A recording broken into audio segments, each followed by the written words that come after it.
Hey everybody, Dr. Lisa Thompson here of drlisamthompson.com, coming to you from my home office outside of Eden Prairie, Minnesota, and welcome to another edition of The Doctor Is In live on this beautiful Sunday in November. And today, as we wait for people to get on, we're going to be talking about how to really lead a purpose-driven life. And today's topic, we're going to be focusing on the Gospel of Luke, chapter 12, verse 38. And the inspiration from this came from watching a webinar yesterday morning from Darren Hardy. If you don't know who Darren Hardy is, he is the author of The Compound Effect. If you haven't read that book, please go pick up a copy. You're going to get tremendous value from it. It was one of my most favorite books that I read this year. So as I was watching this webinar, Darren was sharing how he met this gentleman, this 90-year-old multimillionaire that taught him about having a sacred vision and a Sunday planning paper. And it literally changed how Darren plans his week to lead a balanced life. I mean, a lot of us, when you start a business or you're focused on your career, a lot of times we'll focus on one area so intently that we leave the other areas, whether it's our health or our relationships with our family, friends, spouse, or our physical body, they get to the wayside, all right? And it's really out of balance and we feel out of sync. So let me give you the story behind Darren meeting this gentleman. Then we're going to talk about the biblical verse, Luke 12, chapter 38. And then I'm going to introduce to you the Sunday planning paper that this gentleman, Connie, gave to Darren, and I'm going to pay it forward to you. So during the webinar, what Darren shared was the story of how he and his wife went to this event, and it was on a dock where there were multi-million-dollar yachts. He said it was the most surreal thing he ever saw. And he was on one of the biggest yachts for this event. And on that yacht, he met the owner, who was a 90-year-old man who told him to call him Connie. Connie was a World War II vet, multi-millionaire. Now, as a World War II vet, he served 5 tours in World War II, one of them being fighting in a tank on the beaches of Normandy during D-Day. And Connie was also a very devout Catholic. And so Darren got to talking with Connie and wanted to know what was Connie's secret to success, how he was able to become this multi-millionaire. And hey, Doug, glad to have you on the show today. And Connie told Darren that he had a sacred vision. And he did the Sunday planning.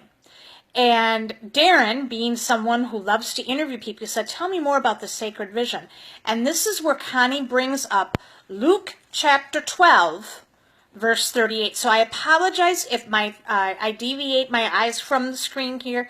I'm reading right from my Bible. So make sure you get your Bible out and go to Luke chapter 12, verse 38. And it says here, everything one to whom much is given, of him will much be required, and of him to whom men commit much, they will demand all the more. And what Connie interpreted that as is that we are all born with gifts and talents. God gave us a sacred vision. You see, before we were even conceived in the womb, God knew us and had a plan for us. It seems hard to believe, but he does. He says that in Jeremiah, I knew and loved you before you were conceived in the womb. And so he has this purpose for you. He gave you gifts and talents. And what Connie saw is that if he played small and just did little things with his gifts and talents, he was not doing the will of God. You see, God gave us these skills and talents so that we could leave the world in a better place than where we arrived. Okay? We make it better for our children, our grandchildren, the next generation that comes after us.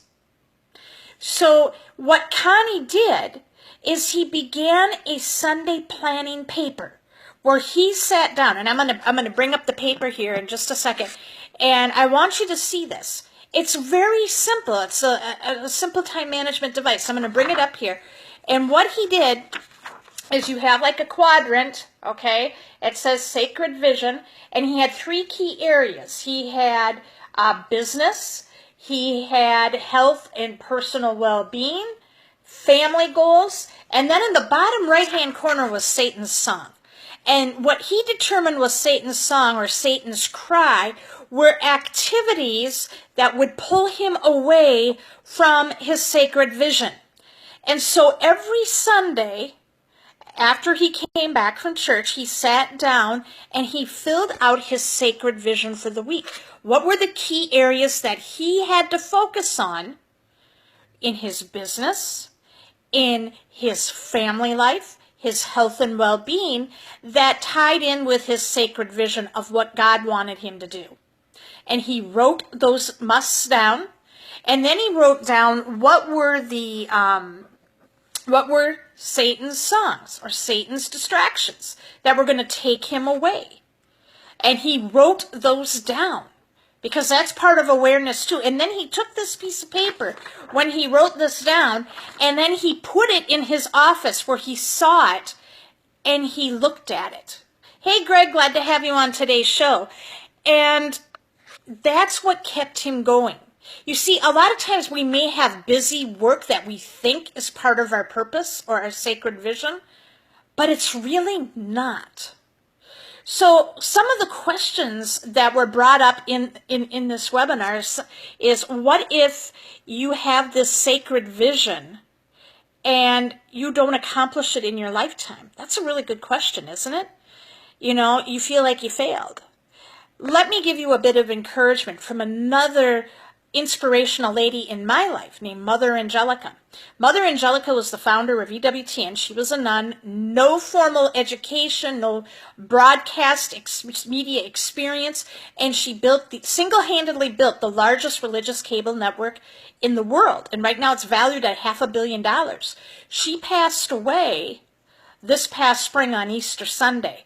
And as I was watching the tributes come in, her employees shared an important lesson that she taught them is, you know, there were many times where they thought the network was going to go under, and, you know, as they were acquiring like radio and print, Mother told them, and she said, you know, I would rather try and fail, and at the end of my life when I'm facing judgment, I can go before God and said, I did my best. I did best with the gifts you gave me, rather than have done nothing at all. You see, when you're living out your sacred vision, what you need to do is you need to take those first steps. So let me give you an example of a sacred vision. Let's say you are someone in the home business industry, and your sacred vision is to be on stage speaking at Eric Worre's annual event that has 10,000 people there. You're sharing the stage with Eric and Todd Falcone and Tony Robbins, Sir Richard Branson, Susan Sly, Lisa Grossman, and many others. But you're just getting started in your business, and it may seem overwhelming. What would be the steps? You would have to do some reverse engineering, right? So if you're not ready for the stage, what's the next best way to prepare? Well, doing a webinar. Well, I can't do a webinar yet. I'm not an expert. Well, that's okay. Can you do a Facebook Live video for a few minutes? I'm too scared to do a Facebook Live. Well, can you do a video of a screenshot of a PowerPoint presentation? I'm too scared to do that. Okay. Can you do a simple taking a picture of yourself and putting it out on social media as part of your profiles instead of hiding behind your pets or your cars or your house or your favorite sport team? Okay? That was me.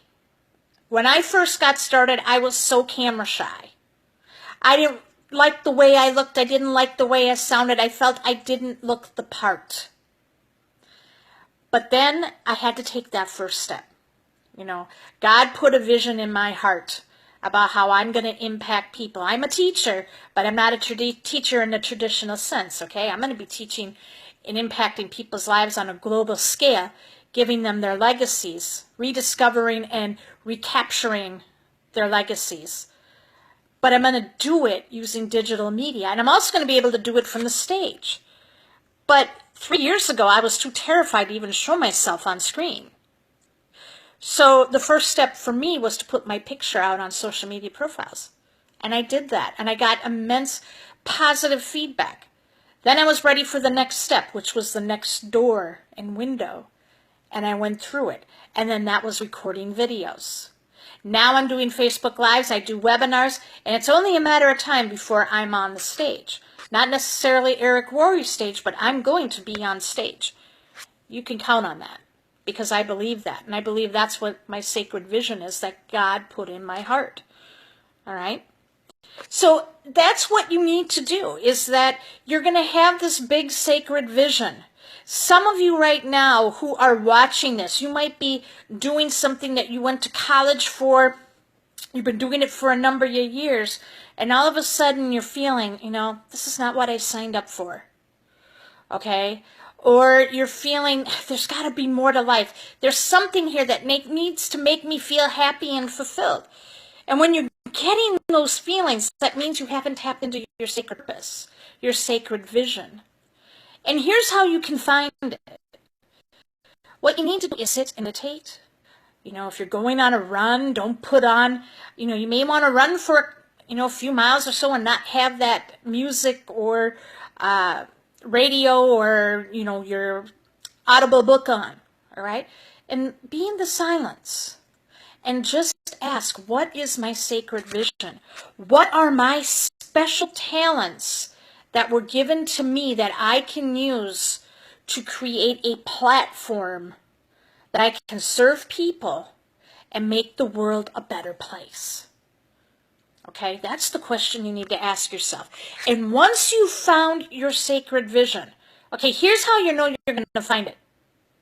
You're going to have the feeling that you have 1 foot in the air, 1 foot on the ground, and you have a queasy feeling in the stomach. Okay? That means that you've got a divine purpose. Now, I have to give you a little wake-up call here. When you know that you've got your divine purpose, your sacred vision, don't expect a lot of people, especially friends and family. They may not be so receptive of it. They may not support you in it. You know, don't get mad at them, all right?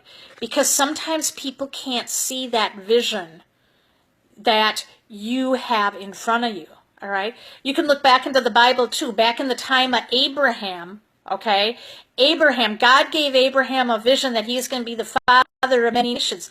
Both Abraham and Sarah were both advanced in years. And so when God and his visitors came to visit Abraham one day, and Abraham went to greet them, he said, and in 1 year, Sarah will have a son.